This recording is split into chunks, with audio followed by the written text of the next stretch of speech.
Jujutsu Kaisen is one of the most enthralling and interesting series with an abundance of amazing concepts that never seem to let us down. Surprisingly though, the story didn't always begin with the introduction of Yuji Itadori. Instead, we were first introduced to the world of Jujutsu Kaisen through the eyes of someone else. This person would be no one other than the extremely formidable Yuta Akatsu. So in today's video, I'm going to explain in depth the prequel to Jujutsu Kaisen 0. So sit back and enjoy, as this is going to be an absolutely action-packed video. Enough of that, let's get back into this absolutely amazing story. So we start off the story by meeting a 16-year-old boy named Yuta Akatsu, who's sitting in an execution chamber with Gojo. We find out that the higher-ups were arguing about Yuta because of the fears of his mysterious curse. But apparently Gojo manages to convince them to let Yuta live through his protection and enrolls him at Jujutsu High. From here, we move into a flashback in which some guys are bullying Yuta. Yuta thinks to himself, "You can't," and stop it, but as the bullies get closer, he shouts, "Stay away, Rika," and we suddenly see the hand of a curse come out of nowhere and go to grab one of the bullies by his neck. Through a report, it is revealed that the 4 students suffered irreversible injuries in response to their bullying behavior. We then see Yuta sitting against the wall, terrified and traumatized, saying, "I'm sorry," multiple times, like it was all his fault. With the locker creaking open, we see a pool of blood leaking out and all of the bodies are crammed inside. After this happens, we find Gojo has enrolled Yuta in the Jujutsu Tech. We see Panda, Inumaki, and Maki talking to each other about their new transfer student and how Yuta has crammed his 4 classmates into a locker. They say if this kid gets too cocky, that they're going to rough him up a bit. From here, we skip back to the execution chamber, where Gojo and Yuta are talking. Gojo picks up a warped knife and asks Yuta what this is. Yuta replies saying that he tried to kill himself, but Rika wouldn't let him. Gojo tells Yuta that he's kind of a gloomy one, and that today is his first day at Jujutsu Tech, to which Yuta replies by saying that he is not going because he does not want to hurt anyone anymore. But Gojo replies telling him that if he lives this way, he will be lonely. The curse that attached itself to him has the ability to help people, but it all depends on Yuta and whether or not he can control its power. He tells Yuta to learn and control this power, and once he reaches that point, he then can decide whether or not he wants to throw it all away. From here, we arrive at the classroom where Gojo and the other first graders are. Gojo tells them that their new classmate is starting today, to which the first graders reply that they've heard he's quite the punk. Gojo then tells Yuta to enter. As soon as Yuta enters the room, the first graders are shocked as they sense the malevolent curse within him. Yuta starts to introduce himself to the students, but Maki almost instantly pins Yuta to the wall with her spear. Yuta nervously wonders aloud if this is a test. Maki then cuts him off and explains to him that this is a place to learn about curses and not a place for the ones who are cursed. Gojo then intervenes in the conversation and tells Yuta about curses and explains what Jujutsu High exactly does. While the other students wonder why Gojo hasn't told Yuta this before, he nonchalantly says, "Oh, I'd step away if I were you guys." Suddenly from behind, Rika's hand reaches out and grabs the weapon that Maki was pointing at Yuta. Rika screams and moves her hand towards the first graders. All the while, Yuta is telling Rika to wait. Suddenly we see a younger Yuta and a young girl wishing him happy birthday while handing him a present. Yuta replies by saying, "Can I open it?" To which she replies, "Sure." He then opens the present and finds a ring in it. He questions the girl as to why she'd gift him a ring. She replies saying it's an engagement ring. Then Yuta replies confused, saying engagement? The girl tells Yuta that it means that it's a promise and when they grow up, they will get married. Still in the flashback, we switch to a scene in which a van with blood on its wheels is coming to a stop in front of Yuta. We then see the girl's body with her head crushed and a line of blood following the van's path. Stunned, Yuta says, "Rika?" As the sadness sets in, he hears someone calling his name from the ground. As he looks down, he is mortified to find a curse appearing from Rika's body and grabbing at his legs, preaching at him that when they grow up, they'll get married. Back in the present, it seems Yuta has managed to get Rika to back off, and Gojo tells the first graders about Yuta's backstory and how he got cursed with Rika. He then introduces Yuta to the first graders and the first graders to Yuta. We officially for the first time met Maki Zenin, who specializes in using curse tools to exercise curses, Toge Inumaki, who is a cursed speech user and his vocabulary is only limited to rice ball ingredients, and lastly but not least, Panda, who just introduces himself as Panda. Then Gojo says that including Yuta, it makes 4 first years, and that their afternoon practical Jujutsu class is going to be conducted in pairs. So he pairs Inumaki and Panda, and Maki and Yuta together. Yuta says to Maki that he's looking forward to working with her, to which Maki replies by saying, "You were bullied at school, weren't you?" and that Shed had picked on him as well. She wonders if it is because of his curse and the fact that he acts good, but it feels all fake. Then Panda interrupts him and tells Maki to stop putting pressure on Yuta, and tells Yuta that Maki can be harsh at times, to which Yuta replies that she is not wrong. They then head off and appear at an elementary school, in which we get to see Maki, Yuta, and Gojo. Yuta asks Gojo, "Where are we?" To which Gojo replies that they are in an elementary school where several children have gone missing, and 2 have been attacked by curse spirits.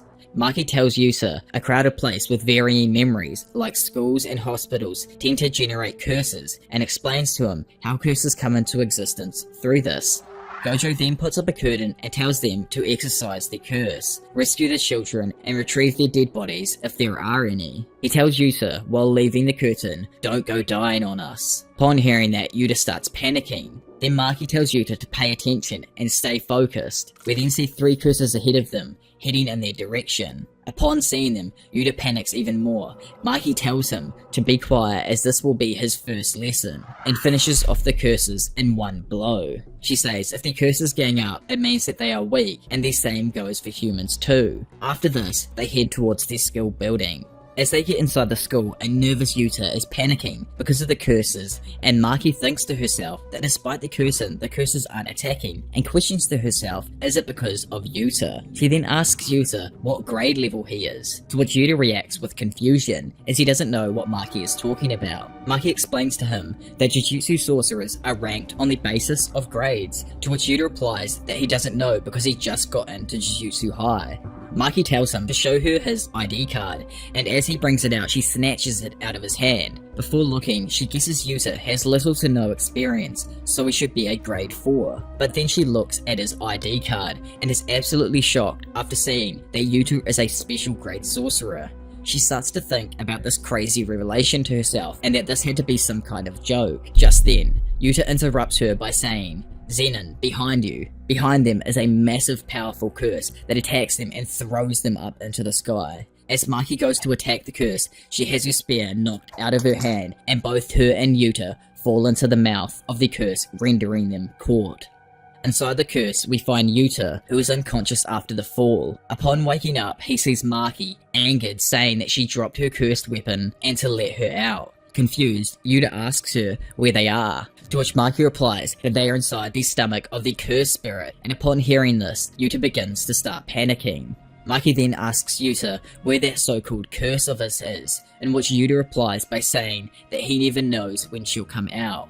He screams asking Maki what they are going to do now, to which Maki replies that once the curtain deactivates, they can expect help.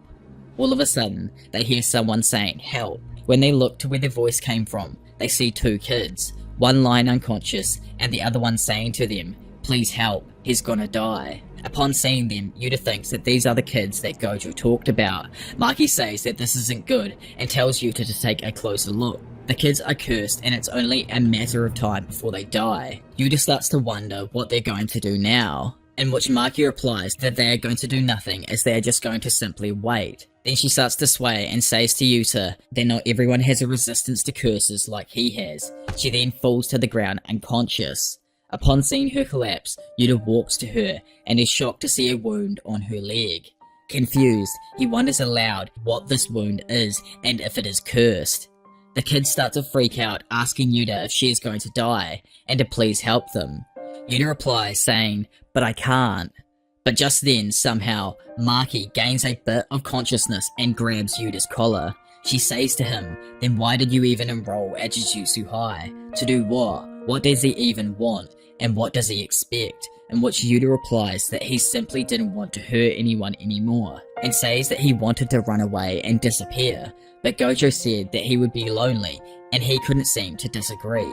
He then says that he wants to be with people, and he wants to be relied upon, and says that he wants to believe that it's okay to keep living. After hearing this, Maki tells him, then start exercising, and do it over and over again, for his own feelings and for everyone else's respect. She says if he does this, then he will be fine in due time, and tells him that that's what Jujutsu High is all about. She then falls unconscious once again. Upon hearing Maki's encouragement, Yuta takes the engagement ring Rika gave him and puts it onto his finger and says Rika, in which Rika replies yeah. He then asks Rika to lend him her power. Suddenly, we see a spurt of blood shoot out from the curse's mouth and a massive and powerful curse tear out through the curse's face. Rika tears the curse apart from the inside, and the curse asks Rika, "Who are you?" To which Rika replies, telling the curse to shut up, and starts to brutally punch the living hell out of it. As Rika beats down on the curse, we find Gojo leaning up against the car. He says freaky, so this is the true identity of the special grade vengeful curse, Rika Orimoto, and then sarcastically jokes that women sure are scary. While this is happening, Yuta runs out of the building below the curses, carrying Maki and the boys. He thinks to himself that he has to take everyone to Gojo while Rika is distracting the cursed spirit. As he gets closer to the exit of the school, he starts to tremble because it is too much weight for him to carry, saying stuff like, "Not yet," and "Don't fall." Then he hears a human like Rika saying, "Haven't you decided that now's a good time for a change?" She then tells Yuta that he can do it, and upon hearing that, Yuta says, "Yes, I can do it." Yuta finally makes it to the gate and collapses, and there we find Gojo standing saying, "Welcome back, you did it." Inside of the hospital, Gojo is telling Yuta that the kids and Maki will be fine, to which Yuta replies quietly, "Good." Gojo says to him that he doesn't look too relieved, and Yuta says that for the first time in his life, he has summoned Rika, and he remembers something. He says that in a flashback of him and Rika when they were kids, he remembers Rika saying that it's a promise that when you and I grow up, we will get married. To which Yuta replied, "Sure," and says that that means we will be together forever and ever. Yuta explains that maybe Rika isn't the one who is cursing him, instead he's the one who's cursed Rika.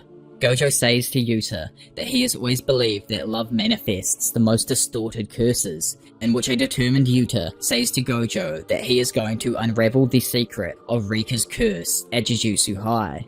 A while later, we find Gojo discussing Yuta and Rika with the higher-ups. The higher-ups say to Gojo that Rika has been summoned and that they left Yuta with Gojo to prevent this kind of situation. They then ask Gojo to explain himself without making any excuses, to which Gojo replies that he honestly wasn't planning on making any excuses at all. Upon hearing this, the higher-ups get angry and say to Gojo that he needs to stop his nonsense, and that if Rika had continued her rampage, the whole town would have been destroyed. But Gojo replies that if that happens, he would have put his life on the line to stop it. He says that the one thing they know for sure is that they know little or know nothing about Rika. He wonders how this girl, who had no connection to a sorcerer's family, became such a powerful cursed spirit, and says to them that we can't control what we can't understand, and what they will learn will only come from trial and errors, so the higher-up should let him be. The higher-up tells Gojo to not forget Yuta's secret execution has only been postponed, to which Gojo replies with a cold glare, stating if that's the case, when the time comes, then he will be on Yuta's side. After Gojo's meeting, we see him and all the first graders. As Maki and Yuta begin their training, it goes into a flashback where Gojo is telling Yuta that it's nearly impossible to exercise a curse like Rika, but unraveling it is a different case. He tells Yuta that to unravel it, one had to analyze the millions of knots of cursed energy and untie them one by one. He explains that only Yuta can do it because he is the one who is cursed.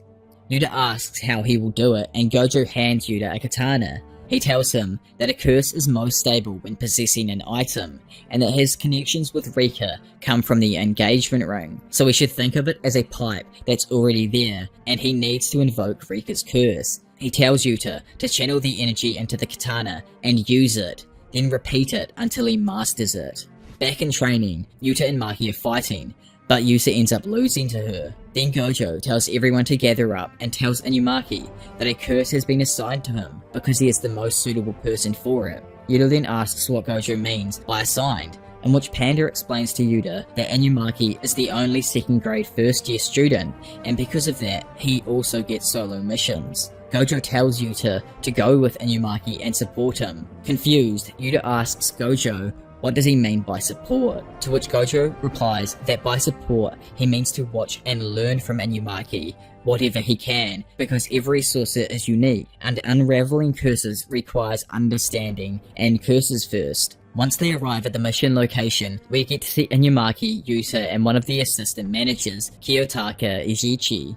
Yuta remembers Gojo saying that this is a low-level mission, so he won't be there with them. Kiyotaka explains to them what they need to know about the building, which is a shopping mall, and about their mission. Quickly before they shoot inside, we see Inumaki buying throat medicine from a shop, which Yuta thinks is pretty odd. As they enter the mall, Ijichi puts up the curtain. Inside the building, Inumaki and Yuta are talking about the mission. As they are talking, a cursed spirit comes from behind of Yuta and the curse starts to swarm.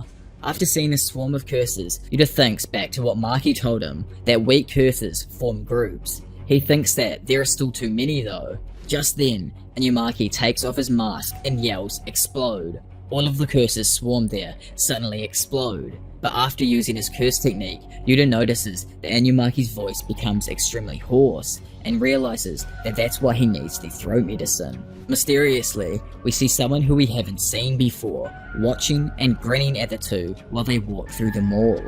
After this mysterious man, we get back to Inumaki and Yuta, where they talk to each other about the curtain that is still there, and that they can't get out of the building. Behind them, a curse suddenly appears. The curse starts to attack them, and while protecting Yuta from the curse's attack, Inumaki hurts his finger. Inumaki then uses his curse technique, Get Twisted, which twists the curse's arm.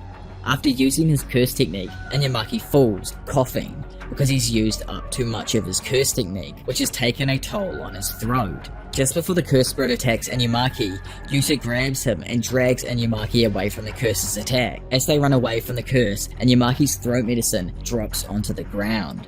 While hiding from the curse, Yuta says that this isn't the curse that they were told about, and it isn't a low-level curse. Then Yuta sees Inumaki's broken finger and asks him if he is okay, in which Inumaki replies that he is okay, but Yuta asks him if he is sure and apologizes to him because he got injured because of him. Yuta peeks out at the curses and realizes that the curse isn't chasing after them, but they still can't get out of the building till they exorcise it. As he was contemplating what to do, Inumaki starts to move out of their hiding spot on his own. After realizing Inumaki has left, Yuta goes to follow him, but Inumaki stops him. Confused, Yuta asks what Inumaki is doing and if he is going alone. Inumaki replies, informing him that he is.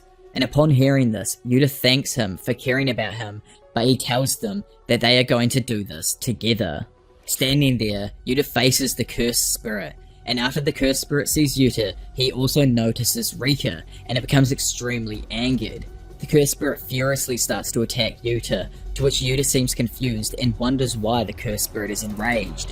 While fighting, Yuta thinks to himself about Inumaki and how he's kind because he uses rice ingredients to speak in case he hurts people, and how he saved him today. Yuta attacks the curse with his katana, but only manages to cut the curse's hand. He thinks that his attack was too shallow and the curse's skin is too tough. While stuck in his thoughts, the cursed spirit attacks Yuta, which results in him suffering a wound to the head that begins to seep blood. He then slides behind the cursed spirit and grabs Inumaki's throat medicine off the floor, tossing it to Inumaki in the process, which was his objective from the beginning.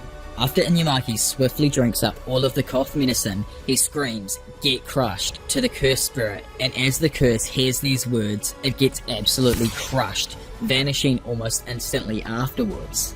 Afterwards, both of them celebrate by giving each other a high five, and Yuta tells Inuyamaki that they have done a great job. He thinks to himself that when he finishes unraveling Rika's curse, then he will become a normal person. But until that happens, he wants to become useful to everyone. They then leave them all as the curtain disappears. While this happens, another sorcerer watches them from above, having claimed Yuta's ID and confirming his interests in another special grade sorcerer. After returning to school, Yuta learns that Inuyamaki was born with his family's sigil, meaning that he's never been able to speak normally, and has accidentally cursed people in the past. Panda says that he's very misunderstood and asks Yuta to be nice to him. Maki interrupts their conversation to continue training, and he asks her how to channel his cursed energy into his blade better. However, Maki reveals that she can't help him with anything regarding cursed energy, which has confused Yuta. At the same time, Ajichi meets with Gojo to apologize for allowing someone else to cast another curtain on top of his barrier, and explains that this is what trapped the students inside with an unidentified semi-grade 1 curse that wasn't a part of the original mission. Gojo doesn't blame Ajichi because their enemy is strong, and he tells him that he is one of the 4 special grade sorcerers and the very worst of all curse users, Suguru Geto. Later on, a woman named Sato believes her daughter is cursed. She brings her to what she believes to be a Buddhist temple, where Suguru Geto is actually cursing people though. He's quite rude to them, calling the woman by her nickname instead. The daughter suggests that they leave, but Sato insists. Suguru is able to accurately guess all of the daughter's symptoms because he can see the curse hanging on her. The woman asks how he knows, and he instantly takes the curse and absorbs it. As they leave, Suguru is more polite, as they regard him as the Buddha himself. Afterwards, Geto says that that's fitting, coming from non-sorcerer monkeys. One of Geto's associates comes to inform him that all of the commanders in his group of curse users have arrived. Excited to see everyone together for the first time in a while, they both start taking pictures, before they're interrupted by another cursed human. However, this man hasn't donated to the temple in 6 months, and he's a money collecting monkey as opposed to the curse collecting one. Without any money, he's of no use to Geto and is allowed to die right in front of them. Disgusted, Suguru's assistant Minami Suda expresses her distaste for being the same race as the monkeys. Immediately after, Suguru enters the meeting room to announce that it's time to bring about the Age of Sorcerers. The first step to enacting their plan is to destroy the cornerstone of the Jujutsu world, Jujutsu High. At the same time, the first years of Tokyo Jujutsu High walk outside. Yuta suddenly stops and looks off to the distance. When Panda asks what's wrong, Yuta replies that he has a bad feeling. Looking down on the students from a high floor on another building, Jujutsu High's principal, Masamichi Yaga, and Satoru Gojo discuss Suguru's involvement in Inumaki's and Yuta's last mission. Yaga suggests that maybe Satoru is paranoid about Geto, but Gojo insists that he would never mistake Suguru's residuals. With almost perfect timing, Suguru arrives at the front gate to the school. Yaga notices immediately and orders all sorcerers semi-grade 1 and above to intercept him. Suguru rides a large bird-like curse into the scene right in front of Yuta and his peers. He is accompanied by Laru, Mimiko, and Nanako, who rode inside of the bird's large mouth. Maki, Inuyamaki, and Panda threaten to have Yuta kick them all off the property, scaring Yuta. Suguru greets Yuta, blitzing right past his 3 peers before they even knew what happened. He tells Yuta today's society is wrong because sorcerers are forced to protect the weak, so his plan is to eradicate all non-sorcerers. This shocks all the students, but Satoru and Yaga arrive with several other sorcerers. Suguru commends Gojo on his 3 talented first years, but then takes the time to insult Maki as the failure of the Zenin family, which annoys Yuta, who refuses to continue acting friendly with someone who would insult his friends. Gojo confronts Geto more closely, getting in front of Yuta as protection. He demands to know why Suguru has returned to the school, and the curse user reveals he intended to declare war. To everyone listening, Geto announces that he will unleash a night parade of 100 demons on both Kyoto and Shinjuku. They will be ordered to massacre all non-sorcerers, challenging the sorcerers to protect them. His declaration is interrupted when Nanako reminds him that they are going to be late for their shopping trip to Takashita Street.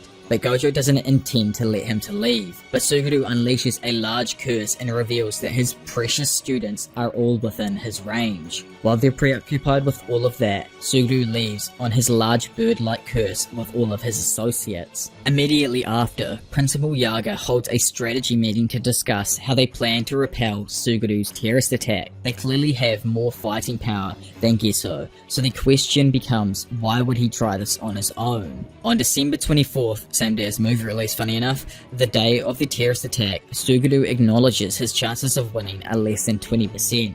However, if he can kill Yuta and capture Rika, his chances go up to 99%. His true objective was to isolate Yuta Kotsu.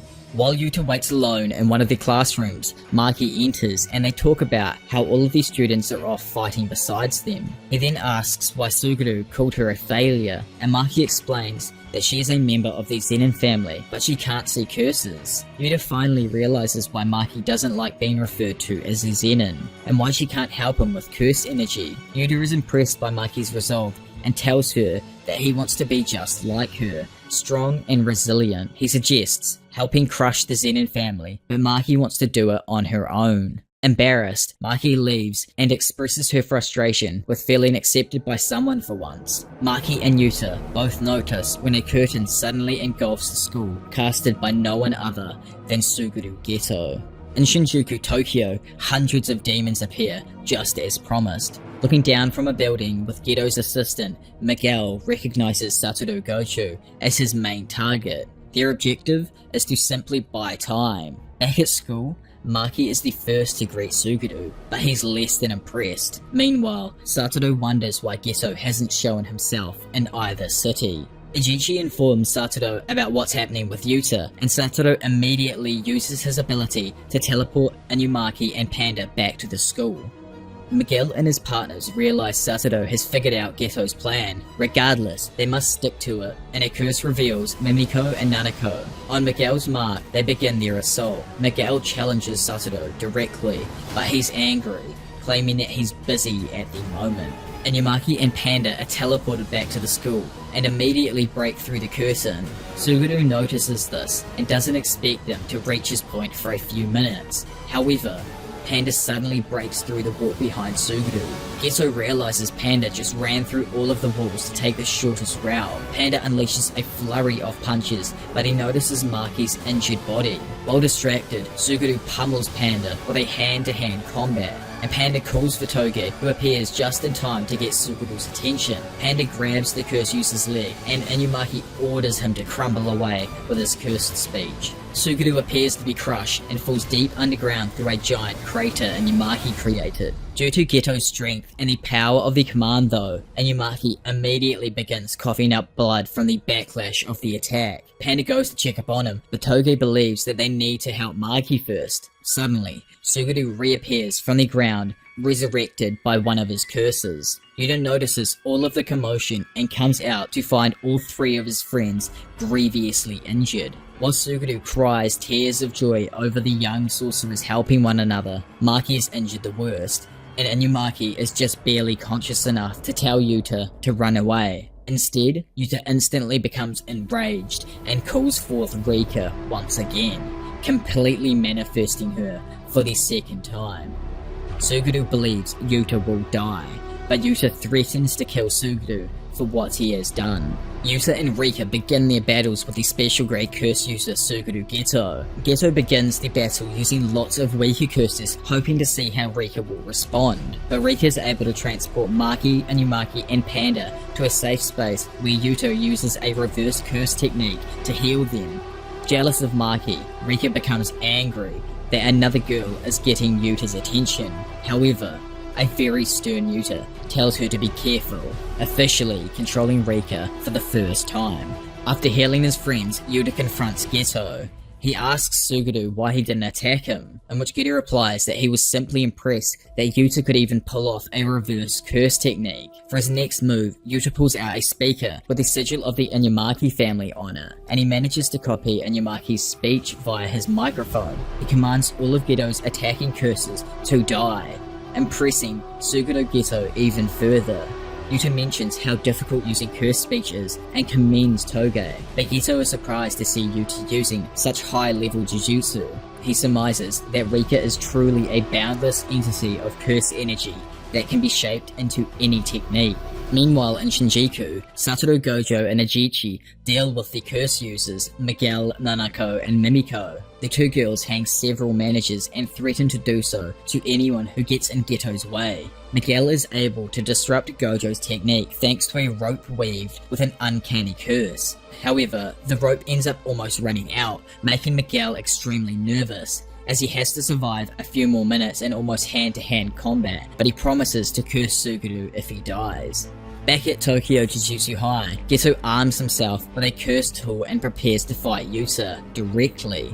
He believes Yuta's body must be overflowing with curse energy, granting Yuta enhanced abilities in every sense. Geto compares sorcerers to gods, further irritating Yuta, who continues their battle by striking several times with his sword. Geto is able to parry though with his 3-section staff and claims that normal humans are just trying to ignore those above them. Yuta claims that he's done with Geto's god complex but gets caught off guard. An octopus-like curse entangles Yuta, and before he can cut himself free, Geto strikes him several times. Rika brings Yuta out of harm's way though, and Geto continues ranting, believing that the audacity of non-sorcerers to hide away the strong makes him sick. Rika checks on Yuta's condition, but he claims to have gotten used to Geto's movement. Yuta re-engages his opponent, but his sword breaks from all of the curse energy running through it. Geto tries to tease him about this, but Yuta smashes him in his face and sends him flying back with a left hook.